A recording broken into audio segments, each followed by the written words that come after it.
Rema hari ini, Yakobus 1 ayat 21. Sebab itu buanglah segala sesuatu yang kotor dan kejahatan yang begitu banyak itu, dan terimalah dengan lemah lembut firman yang tertanam di dalam hatimu, yang berkuasa menyelamatkan jiwamu.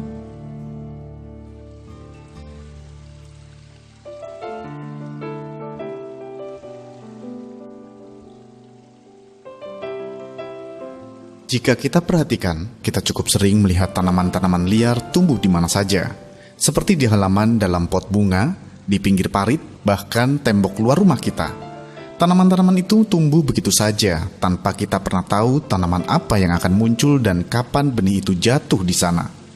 Setelah tanaman itu tumbuh besar, barulah kita bisa mengidentifikasi jenis tanaman tersebut. Rosa pun awalnya tidak menyadari adanya serumpun kecil tanaman yang tumbuh tepat di samping pagar rumahnya. Saat melihat dan hendak mencabutnya, Rosa tertarik dengan bentuk daunnya yang unik. Lalu ia memutuskan untuk membiarkannya terlebih dahulu. Hanya kurang dari seminggu, tanaman itu membesar dengan cepat. Rosa menyangka itu sejenis sawi, tetapi tetangganya berkata bukan. Karena merasa penasaran, Rosa pun membiarkan tanaman itu tumbuh dengan sendirinya.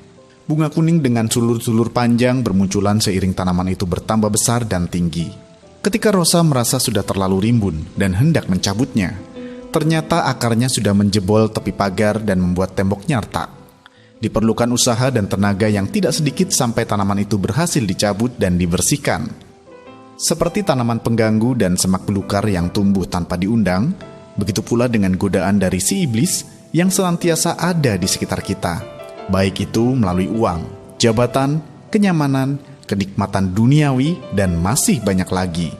Situasi ini terkadang membuat kita menjadi tidak fokus pada tujuan, tidak produktif, bahkan lama-lama bisa merusak hidup kita.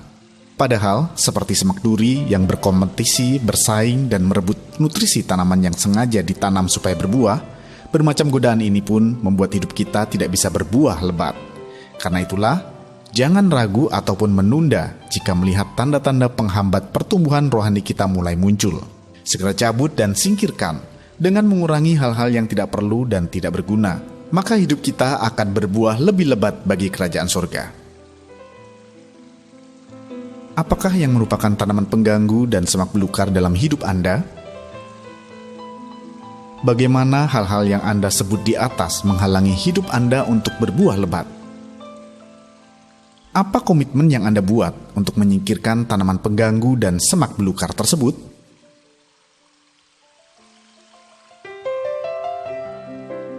Tuhan Yesus, ampuni kami jika kami masih saja membiarkan hal-hal yang membuat hidup kami menjadi tidak produktif.